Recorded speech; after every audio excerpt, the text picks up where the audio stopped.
Εδώ είναι το μπάνιο, παραθυράκι, πατάρι. Εδώ είναι το σαλόνι. Εδώ έχει ένα μικρό χωλάκι.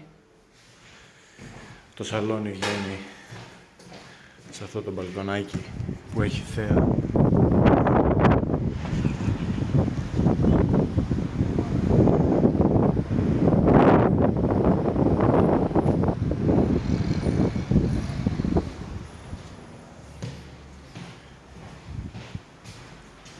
Εδώ είναι το ένα υπνοδωμάτιο, μεγάλο υπνοδωμάτιο, το οποίο έχει παράθυρο επίσης με θέα.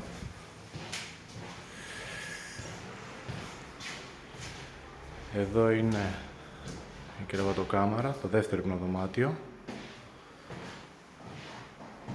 που βγαίνει στο μπαλκονάκι πίσω. Επίσης φωτεινό, το σπίτι είναι διαμπερές. Από εδώ δηλαδή κάνει ρεύμα.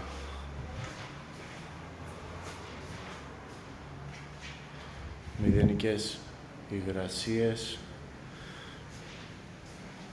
Καθαρίζει το αέρα συνέχεια. Και από εδώ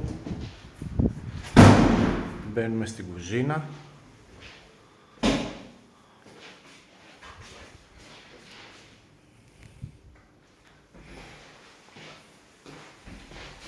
Που επίσης βλέπει πίσω και συνδέεται με το μπαλκονάκι που συνδέεται με το δωμάτιο από εκεί.